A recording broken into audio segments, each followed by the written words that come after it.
I'm Jenna Alvarez, 31, a freelance florist and the oldest of three sisters. The morning of what was supposed to be my wedding day, I stood outside the Camellia House, a boutique vineyard venue with whitewashed walls and rose-draped pergolas, holding a bouquet I had arranged myself: white gardenias, blush peonies, and eucalyptus, wrapped in silk ribbon. The gates were locked. I blinked into the soft golden haze of the early sun. No vendors, no guests, no music. Just the rhythmic crunch of gravel beneath my nude heels as I circled to the side entrance, my long lace dress trailing across the dew-covered grass. The corset clung too tightly to my ribs. My fingers shook around the bouquet stems. "Hi. Excuse me," I asked the groundskeeper, a wiry man in navy coveralls dragging a hose across the side garden. "I'm the bride. My wedding's supposed to be here today." "Jenna Alvarez." He squinted. "No event scheduled today." "Ma'am, I was told it was canceled." My lips parted, but no sound came out. The bouquet dipped slightly in my hand. "There must be some mistake," I whispered. "I confirmed everything last week. I spoke to Janine in events. I paid everything's paid." The man shook his head with practiced detachment. "Sorry, lady. Talk to management. I'm just watering begonias." I reached for my phone with a numb hand, frantically scrolling through my messages, searching for just one from David, my fiancé. Nothing since 2 nights ago. Not even a good morning. I called him, straight to voicemail. I called Janine at the venue, disconnected. I stared at my reflection in the window of the tasting room, my makeup pristine, my veil pinned perfectly into the updo. My sister helped me curl at dawn. It felt like a sick dream until the sound of a car rolling up behind me made me turn. It was my mother. She didn't get out, just rolled down the window, her red lipstick perfect as always, her voice calm and tight. "Jenna, honey, there's no wedding today." I thought, "Someone would have told you." I stepped back. "What?"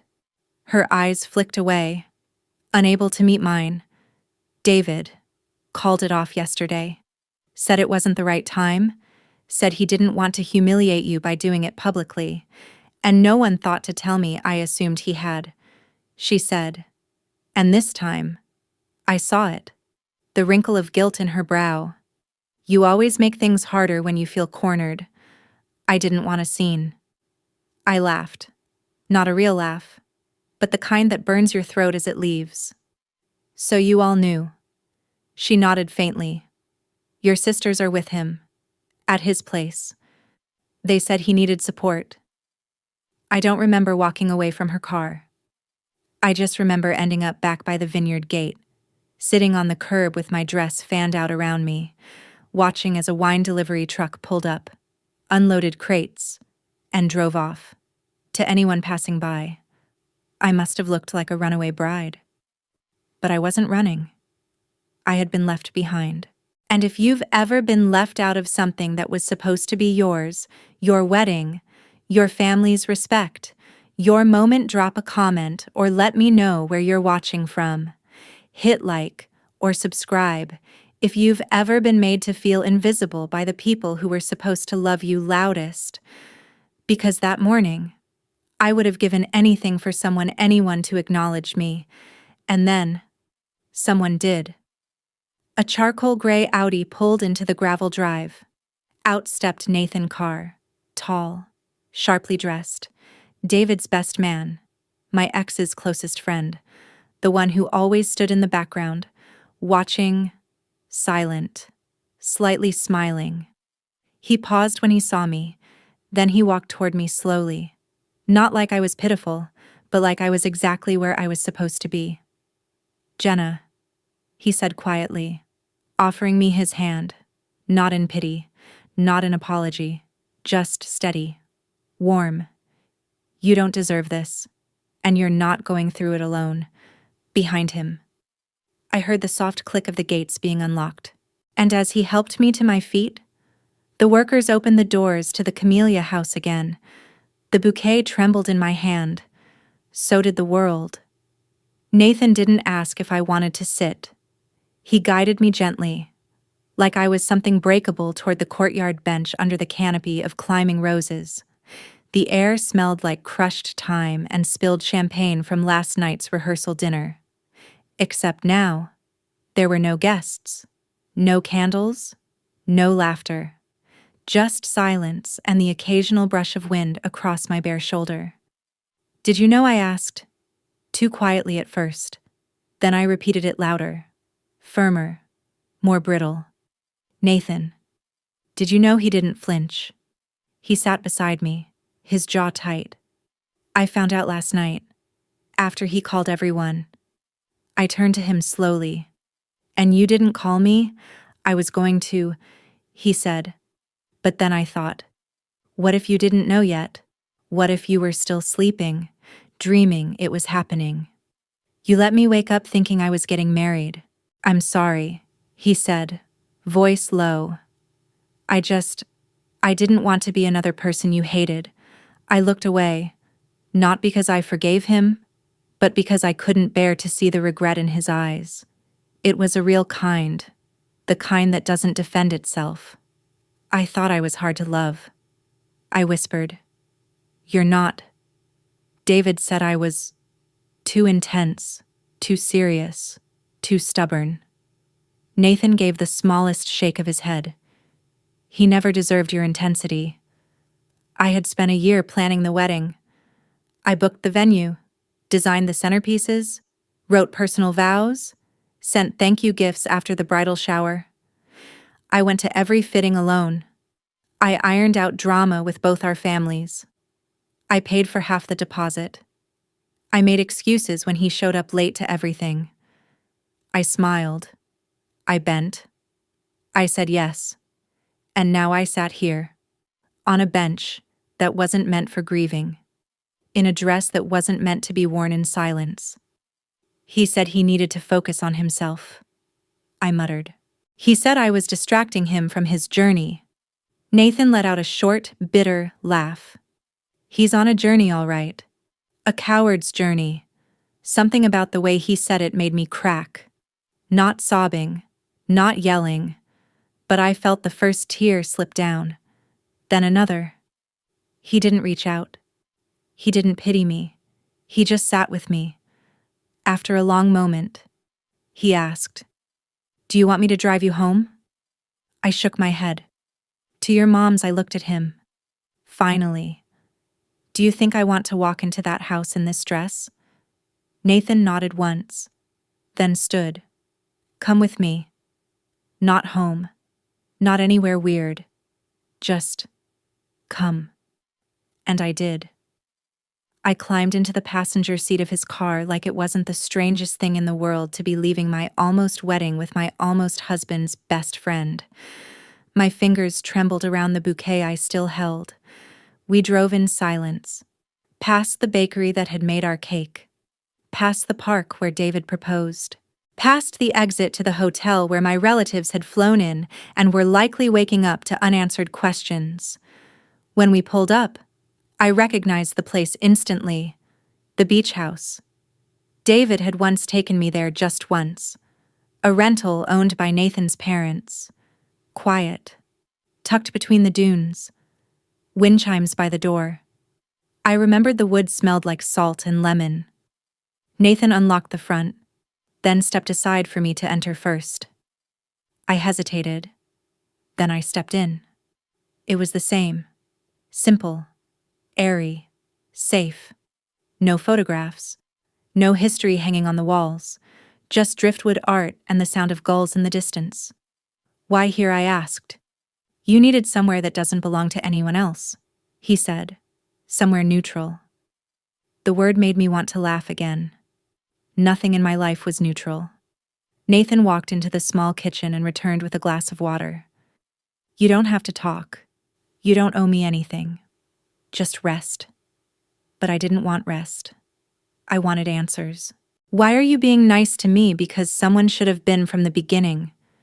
You're his best friend. He paused. I thought I was. I sat down on the sofa and peeled off the veil. My head felt lighter without it. My chest heavier. I thought I knew him, I said. Nathan leaned against the doorway. He used to be better. Before everything got about status and optics and whatever else he's chasing now, he called me a liability. Nathan closed his eyes. Then he's more lost than I thought. We sat in that silence again, until I asked the question I hadn't dared speak all morning. Did he ever love me? Nathan looked straight at me. Not soft. Not cruel. Just real. I think he loved the idea of you. The way you made him look. The way you filled in all the blanks. I swallowed hard. And you? What about me? Who did you think I was? He looked at me then.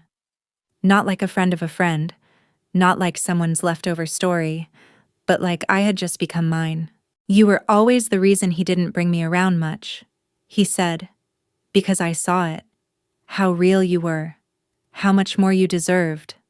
That stunned me. You never said anything. Would you have believed me I didn't answer? Because I knew I wouldn't have. I stared out the wide window at the waves.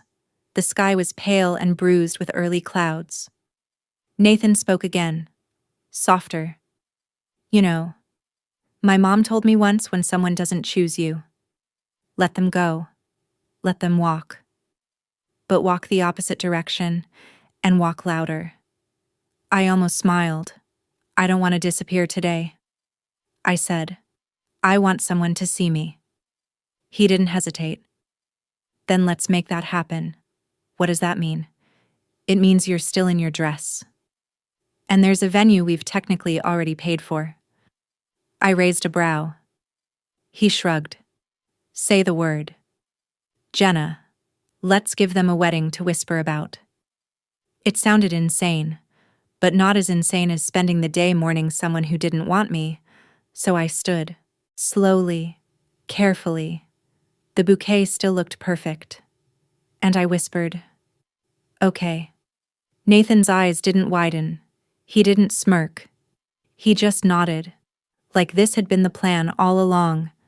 By the time we pulled back up to the Camellia house, the sky had turned a chalky blue, the kind that usually sets the tone for wedding photos.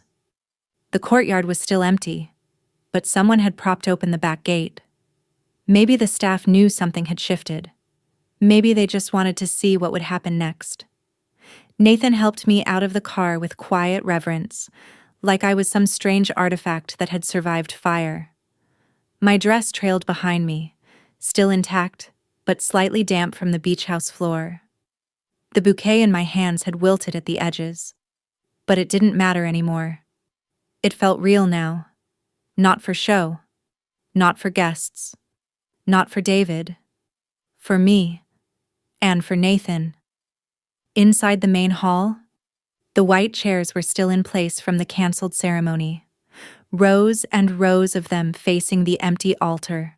Ivory ribbons fluttered gently at the aisle ends. A forgotten champagne glass stood lonely on one of the windowsills, catching the light. Somewhere in the distance, a sparrow chirped 3 short notes. I can't believe I'm doing this, I whispered. Nathan stood beside me, straightening his cufflinks. His suit still immaculate from yesterday's rehearsal. Neither can I. But we're here. You know this doesn't make sense. He smiled softly. What part of love ever does I gave him a look? Fine, he said. Then let's not call it love. Let's call it a beginning. Yours. Finally. A part of me still waited for someone to burst in and stop us. My mother. My sisters. David. Maybe. But no one came. No objections. No screaming. No last-minute rush of guilt. Just Nathan and me, and the hum of the air between us. He reached into his jacket and pulled out 2 black velvet pouches. Inside were the wedding bands. You kept them, I asked. David forgot to pick them up. I handled it. He handed me one, but this one I didn't get for him. I got it for me. I stared at the simple gold band. It was warm from his pocket, slightly scuffed, human. You planned this, I asked. I hoped, he said, and I waited. I told myself if he ever did something reckless enough to lose you, I wouldn't. The silence after that felt like breath held in the throat of the world. He stepped closer. I don't need vows. Not today. Just one question. I looked up. Do you want to be seen? Jenna. Really seen. My throat tightened. Yes, I said. He nodded. Then, without ceremony, without an audience, he took my hand and slid the ring on. I did the same for him. There were no flowers tossed, no violins, just us. Just enough. When we stepped back outside, 2 of the venue staff were near the trellis, watching us silently. One of them smiled. Do you want photos? She asked. I blinked. What? She lifted her phone, tilting her head. You're glowing. Would be a shame not to have one. I nodded faintly. She snapped the photo. And that was the only wedding photo I ever kept. We walked out hand in hand, barefoot now. I'd taken off the heels. They didn't belong in this story. In the car. We sat for a moment before starting the engine. Then Nathan turned to me. Where do you want to go? I don't know. Then let's drive. We passed through town, past the guests I imagined were still waking up confused, past David's apartment, where I didn't look, past the bakery again, where they probably still had the cake with our names on it, waiting in the back fridge, at a red light. Nathan reached into the console and pulled out a plastic-wrapped sandwich. I brought this. In case you hadn't eaten, I took it. Egg and cheddar. My favorite. He remembered. Thank you, I said. I'm not doing this to replace him, he said, suddenly serious. I'm doing this because you were never meant to be someone's afterthought. I looked out the window. This still feels unreal. He smiled. Then let's make it real. We didn't tell anyone for a few days. We let the rumors swirl. My family texted. My sisters sent long, lukewarm apologies with sentences like, he panicked and, maybe you pushed too hard. I ignored them. For once, I didn't feel the need to explain my version, because I had something else now. Something quiet. Something I didn't owe anyone. The next Sunday, Nathan and I walked into my parents' house together. My mom opened the door and blinked like we were ghosts. You, she said, staring at him. Nathan nodded politely. Good morning, ma'am. Then I held up my hand. The ring gleamed.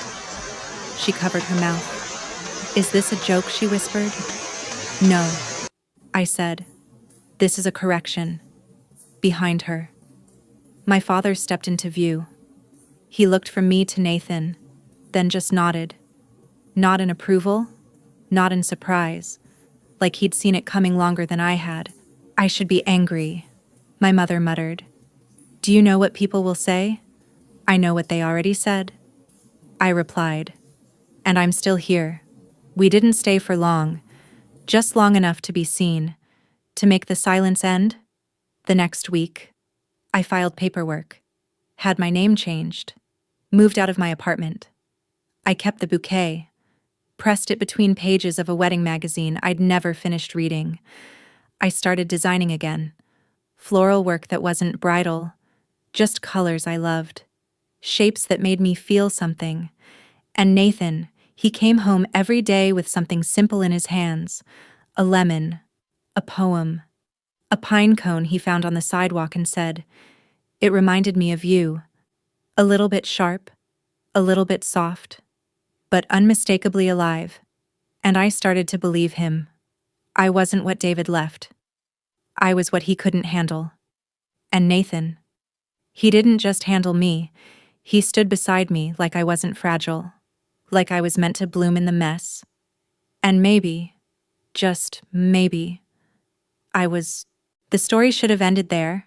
A private vow, a quiet reclamation. But life doesn't tie itself up with ribbon just because you said I do, especially when the audience wasn't ready for the scene change. It began with a phone call from my sister. Lara. You married Nathan, she hissed, skipping hello entirely. I had her on speaker, seated cross-legged on the floor of our new living room, sorting through a tangle of floral wire and silk petals. Nathan was in the kitchen, boiling tea. Yes, I said. You married him. That's what I said. Oh my God. Jenna, do you even hear yourself? You married David's best friend. That's disgusting. That's betrayal. I smiled, not because it was funny, but because her voice had cracked exactly the same way it did when she once accused me of stealing her favorite sweater in 8th grade. That same tone of performative hurt. The world ending because I stopped playing my role. I didn't steal your boyfriend. Lara, I said. He left me. Everyone knew it except me. And none of you told me. You were sensitive. We thought it was kinder. No. I cut in. Soft but firm. You thought I'd make a scene. You didn't want the inconvenience of my grief getting messy. She went silent. In the background, I heard someone say something muffled. Probably David. Probably still tangled in the version of the story where he was the victim. Lara spoke again. Lower now. Do you love him, Nathan? I didn't marry him for your permission. But do you? I looked toward the kitchen. Nathan was stirring honey into a mug with one hand and opening the window with the other. The late afternoon sun lit the side of his face. He looked like peace. I don't know what to call it yet, I said. But I know I don't flinch when he walks into the room. She said nothing for a while. Then Mom's furious. I expected that. She said you humiliated the family. I sighed. Funny. That's not what she said when David left me on the morning of my wedding. Another pause. Longer. He told us you were being controlling, that he needed space. He told me I was overwhelming, that I loved him too much. Lara exhaled. I'm sorry. It didn't sound like forgiveness. It sounded like she just realized I was never playing the game she thought I was. After we hung up, Nathan brought me my tea without asking what the call was about.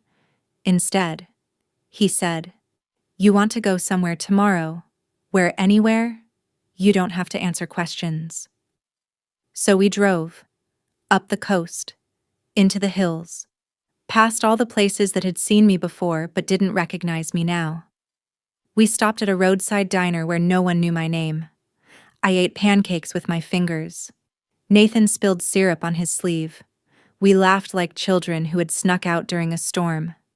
That night, in a roadside motel with floral curtains and a broken fan, we lay in the dark without touching. Just silence. I don't want to be rescued, I whispered. I know. I don't want to owe you this. You don't. Then why are you here? His voice came back, steady as water against rock. Because I like who I am around you. Not better, not fixed, just real.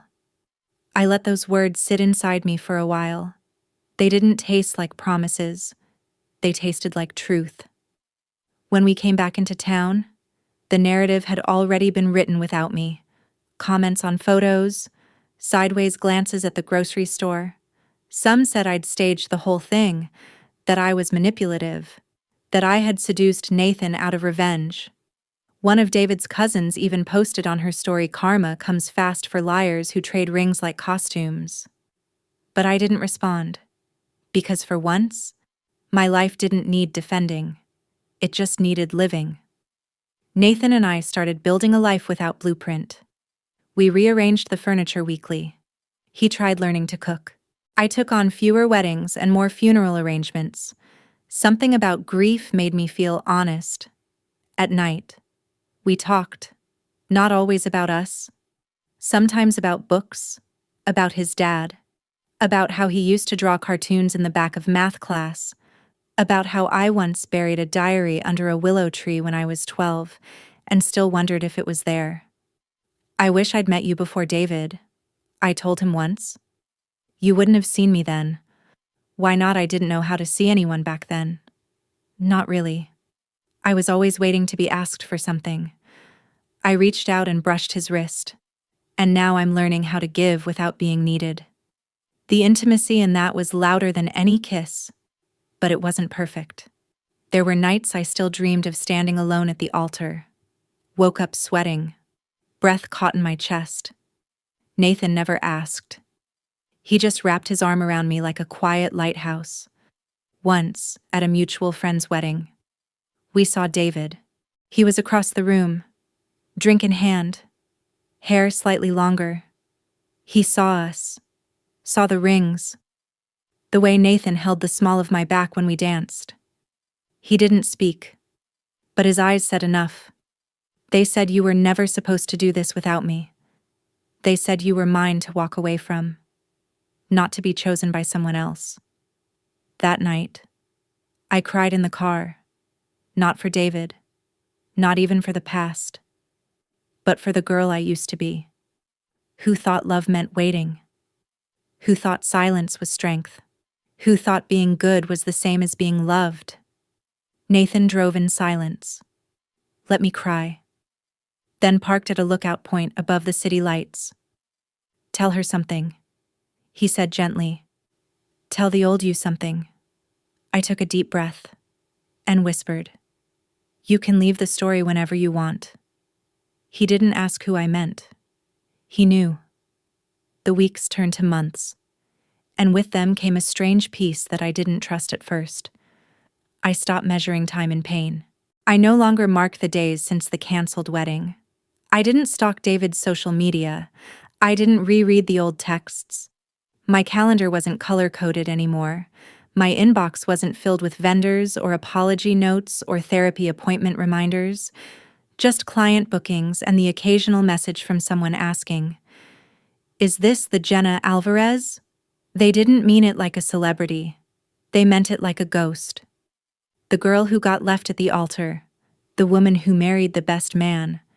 Some people said it like a scandal. Some said it like a miracle. I said nothing at all. Instead, I focused on my work. The shop I once rented part-time on weekends, Nathan helped me buy it outright. We didn't make a big announcement, just signed the lease, painted the walls ourselves, and started over. I named it Wild Fern, not after myself, after the feeling. Wild, like wild but older. Fern, like something ancient and unassuming that thrives in the shadows. I arranged bouquets like stories, some bright, some muted, some unbalanced on purpose. People started noticing.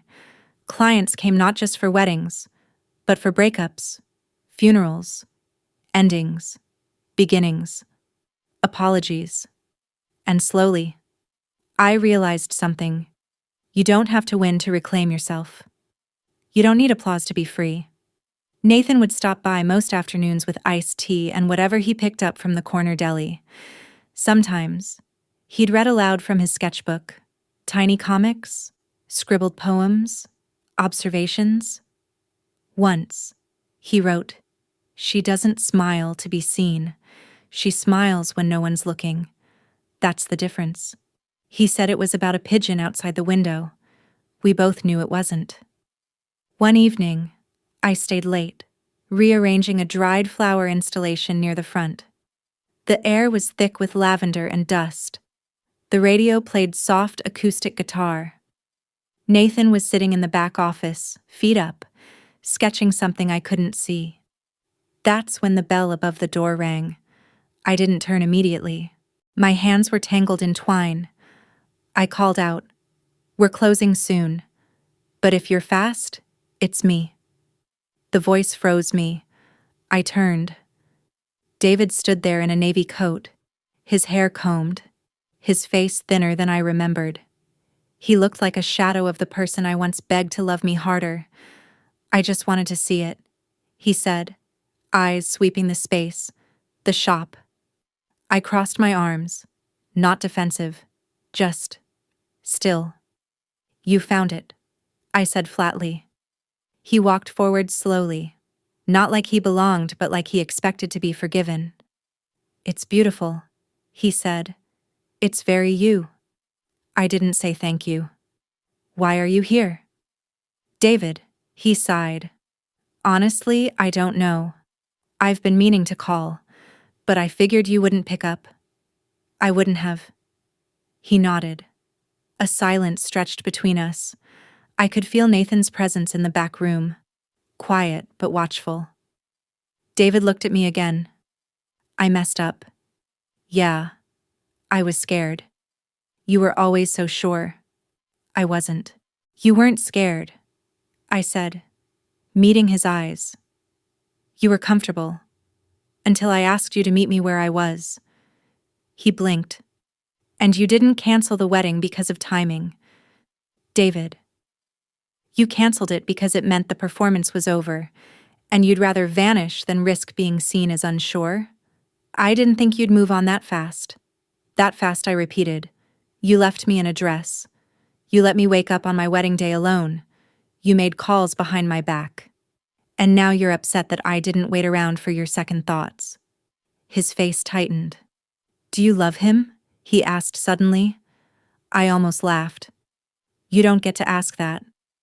I don't understand how it happened. I took a breath. It didn't happen. I chose it. I chose him. David stared at the bouquet on the counter. It was made of dark calla lilies and black-tipped roses. Stark. Elegant. Not the kind of arrangement I ever made for him. I thought you loved me. I did. I said. But I loved you through exhaustion. Through silence. Through gritted teeth. That's not love. David. That's survival. He swallowed.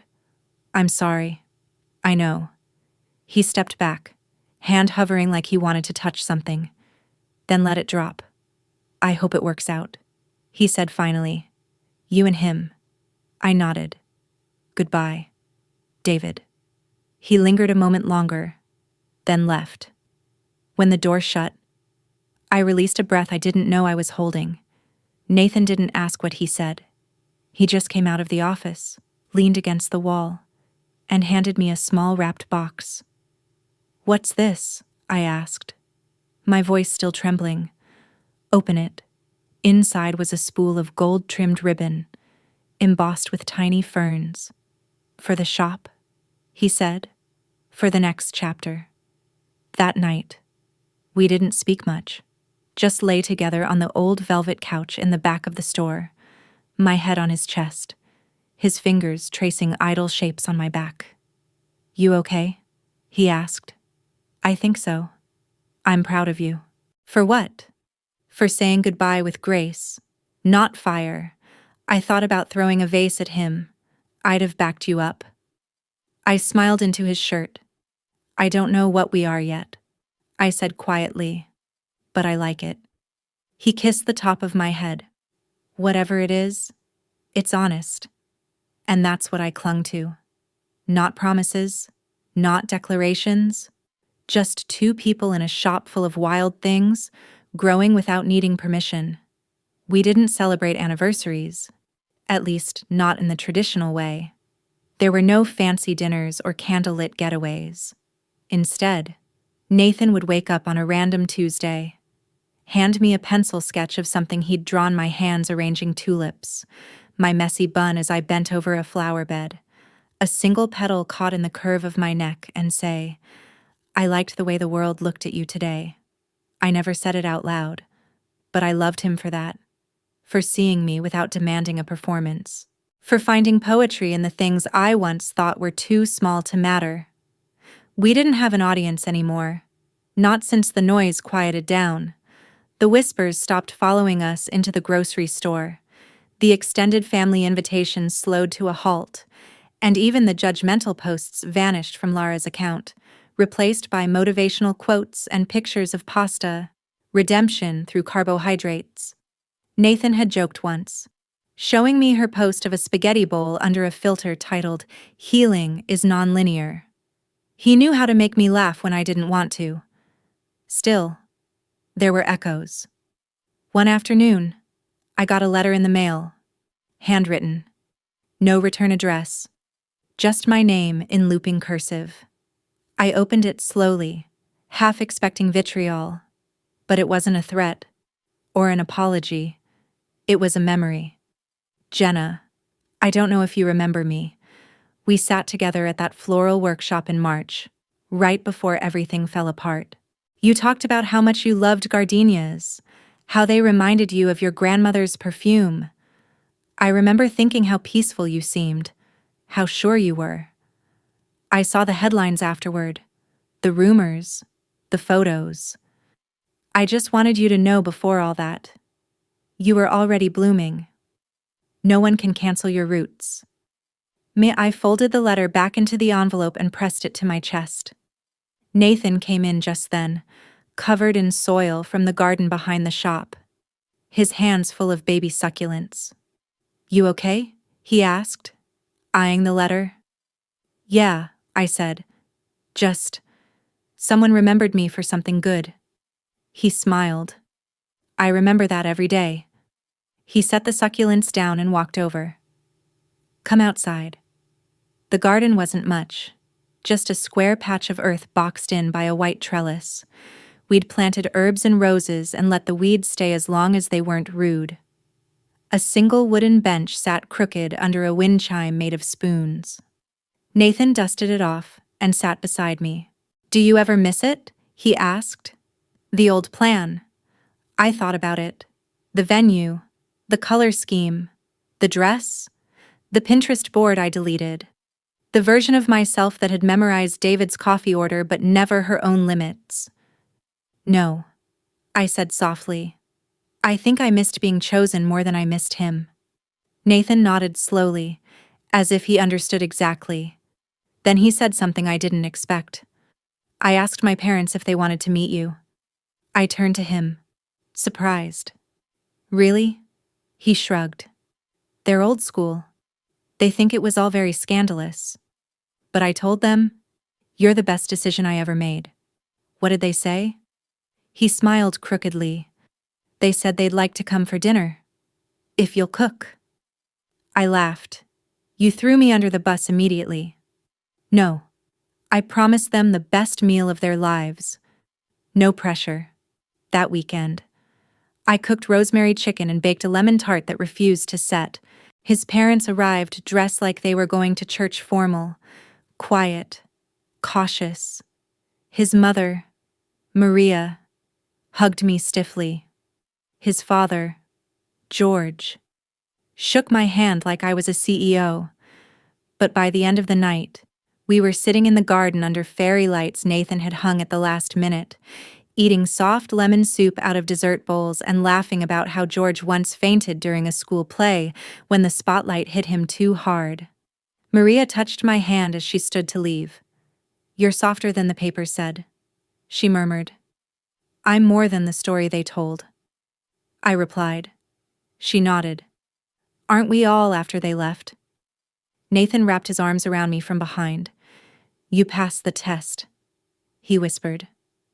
"Oh, I am the test," I whispered back. We stood like that a long time, fireflies blinking between lavender stems, the smell of burnt sugar and soil in the air. In those quiet nights, I stopped bracing for betrayal. I stopped wondering if someone would take it all away. I even stopped needing people to understand how it all happened, how one man walked out and another walked in, and I didn't fall apart. I changed. I didn't shatter. One morning, while rearranging displays, a woman walked into the shop, early 40s, pressed blouse, wedding band. "Hi," she said, hesitating. "I'm looking for something. Brave." I blinked. "Brave." She smiled awkwardly. "I'm leaving my husband. He cheated. Twice. And everyone keeps telling me to forgive him. But I don't want forgiveness. I want forward." I nodded, heart suddenly tight. I know exactly what to make. I built her a bouquet of marigolds, hellebores, and protea, flowers that defy weather, flowers that survive frost, flowers that bloom on cliffsides. As I wrapped it, I said, "This isn't for closure. It's for the chapter after." She bit her lip, then whispered, "Thank you." After she left, Nathan turned from behind the counter. "What was that one called?" I looked down at the ticket. I hadn't named it yet. "Second Sun," I said, "because sometimes the light you need doesn't rise until after the first one sets." He nodded. "Put that one in the window." We did, and people started coming in, asking for Second Sun. It became our quiet rebellion, our proof that something once left behind could still become something beautiful. Autumn came quietly that year, not the kind that announces itself with a burst of orange and fiery skies, but a soft, creeping shift, the kind you only notice when the wind feels different on your skin. The air grew thinner, the trees shed slowly, and inside Wild Fern, the light turned gold earlier in the day. Nathan started sketching in the mornings now, sitting cross-legged on the counter while I sorted deliveries. He said the light hit just right at 8:40 am, as if the world paused for artists and florists alone. Sometimes he'd read me what he wrote. Other times he just sat, pencil moving, eyes flicking up to me every few minutes like I was a scene worth studying. I didn't ask what he saw in me. I had learned not to interrupt love when it was speaking silently. One chilly morning, while I was placing dusky dahlias into a long ceramic vase, the bell over the door rang. I looked up, expecting a client. It was Lara. She looked older, not tired, but smaller, somehow, as if the sharp edges she used to carry had been gently worn down by time. She wore a wool coat and held a paper bag against her chest like it was a peace offering. "Hi," she said. I stood still. "Hey. I didn't call?" "No, you didn't. I didn't know if you'd want to see me." I looked at her. The last time we were face to face was at our cousin's birthday dinner, where she had toasted David's growth and referred to me as brave in her own way. I hadn't spoken to her since. She stepped further in. "This is beautiful," she said, scanning the shop. "It looks like you." I nodded once. "What's in the bag?" She set it on the counter. "Pumpkin scones. From that place you used to like. They had them again." And I remembered. I didn't touch the bag. Instead, I asked, "Why are you really here?" She swallowed. "Because I miss you. And because you were right." That made me look at her. I was a coward. She continued. "I didn't defend you. I let everyone talk like you were the one who exploded everything, but you didn't. You just finally stopped shrinking." I said nothing. She exhaled. "When you married Nathan, I was so angry. Not because of the scandal, but because you did something I never could. You chose what made you whole, not what made you look good." I still didn't speak. She reached into her coat pocket and pulled out a small velvet pouch. "My engagement ring," she said. "I left him last month." My eyes flicked to her hand. "Bare now. He never hit me," she said. "But he made me disappear. Inch by inch." There it was. The quiet confession. The kind that doesn't need drama or details. Just space. "I wanted to give this to you," she added, placing the ring down beside the scones. "Not to keep. Just to see. So you'd know I finally understood what it means to walk away." I picked up the ring. Simple. Elegant. Beautiful in that cold kind of way. "I'm not angry anymore," I said. She nodded. "I didn't come for forgiveness. I came because I needed to stop pretending I wasn't drowning." I finally opened the bag and took out a scone. "Still warm?" "You want to sit?" I asked. She smiled. Only if you make the tea. We sat by the window with mismatched mugs and watched the wind move through the trees. She told me about therapy, about how strange it felt to hear her own voice when she wasn't editing it for someone else. I used to think you were difficult, she said, tearing her scone into uneven halves. Now I think you were just honest. I sip my tea. They're not the same thing. No, she said, but we were raised to think they were later, when she left. She hugged me for the first time in years.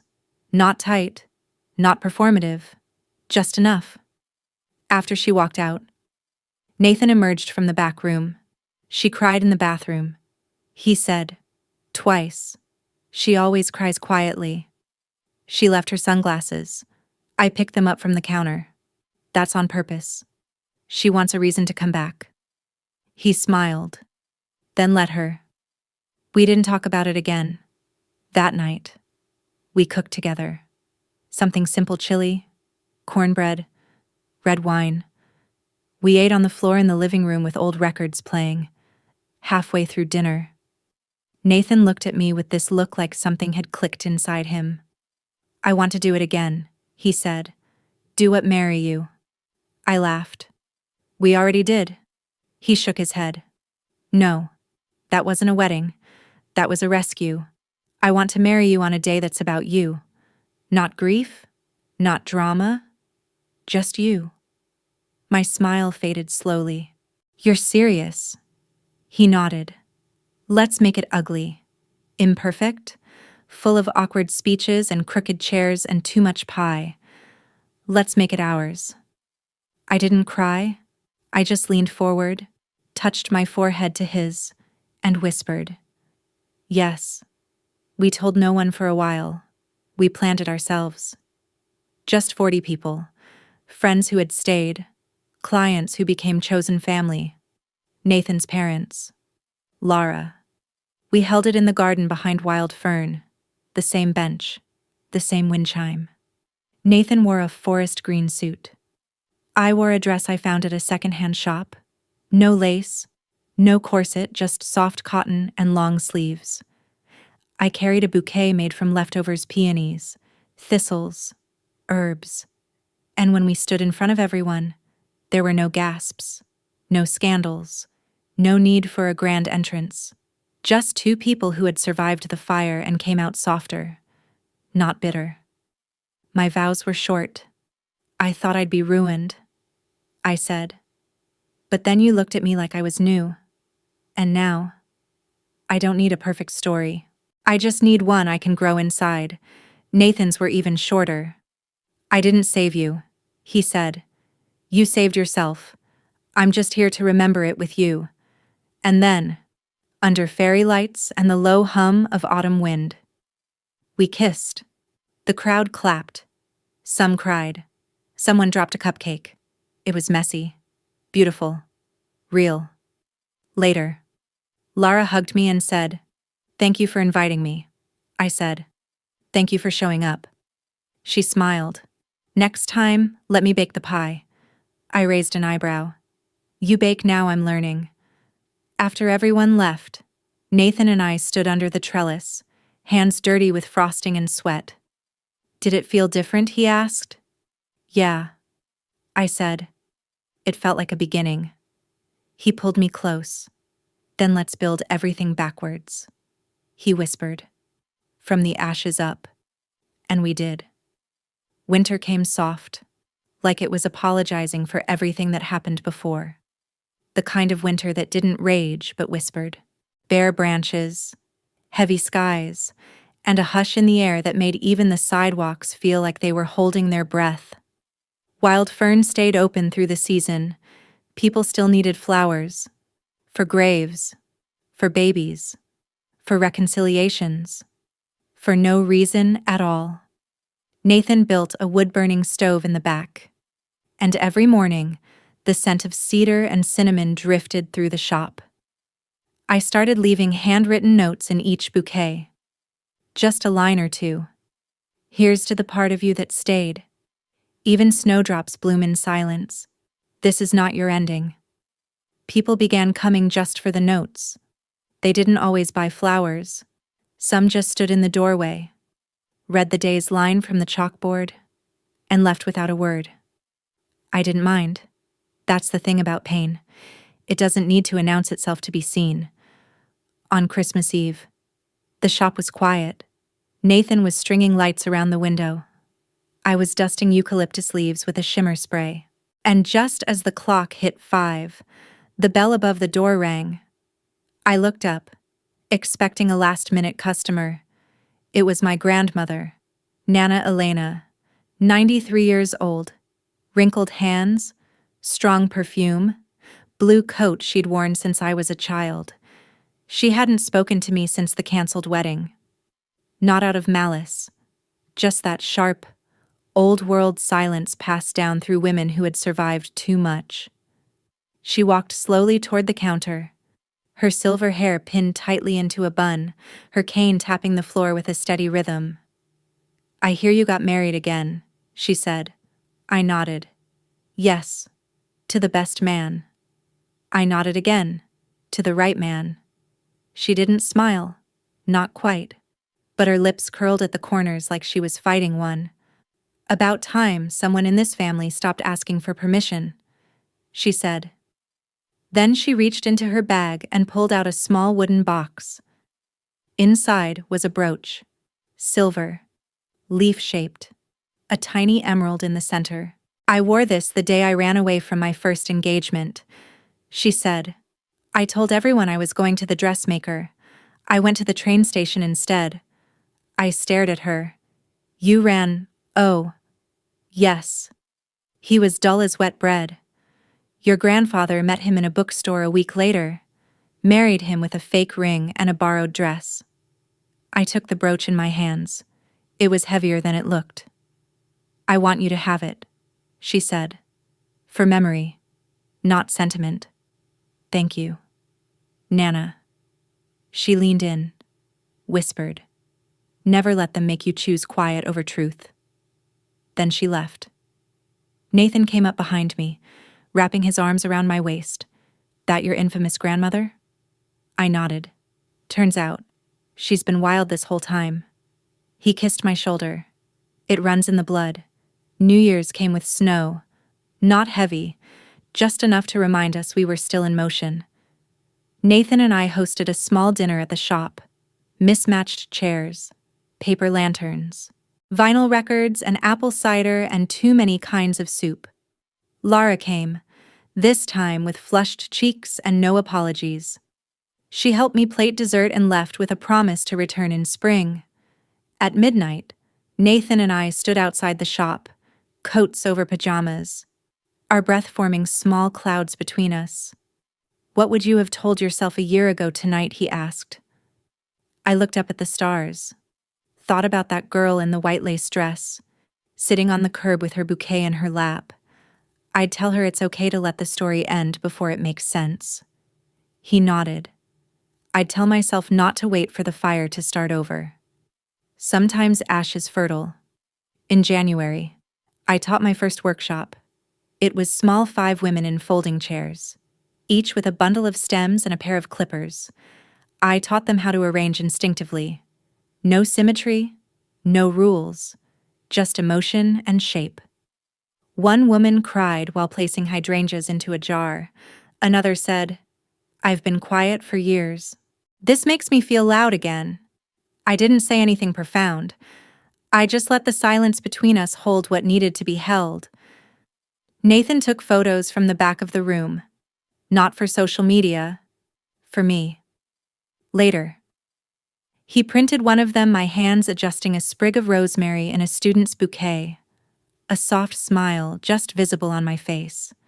He wrote under it, "Proof. By February."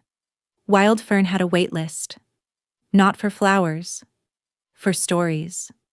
People wanted their breakups honored, their miscarriages, their job losses, their divorces. They came in asking, "Do you have anything that says, 'I'm not sorry I left'? Or, 'Do you have something for finally breathing again?'" I never said no, because I understood. I built arrangements like I was rebuilding myself, piece by piece, root by root. The week before our first wedding anniversary, our second one, technically Nathan surprised me. He took me to the beach house. It looked the same. Driftwood and white walls, wind chimes, and a bottle of wine on the counter.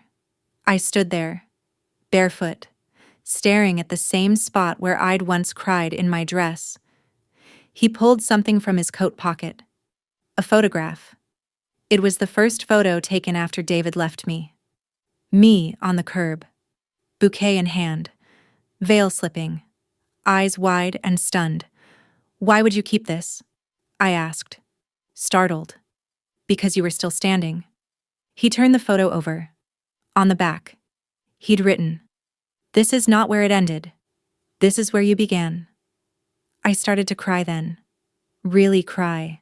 Not because I was sad, but because I could finally feel the weight of everything I'd carried and the lightness of everything I'd put down. Nathan held me, said nothing, because sometimes silence is love, too. As we watched the waves roll in, I thought about every version of myself that had lived in this story. The girl who begged to be chosen, the woman who chose herself, the wife who wrote her own vows, not to prove anything but to remember. And I knew, as sure as the wind that brushed my hair that night, that I had never been abandoned. I had simply been rerouted, and what bloomed after was mine.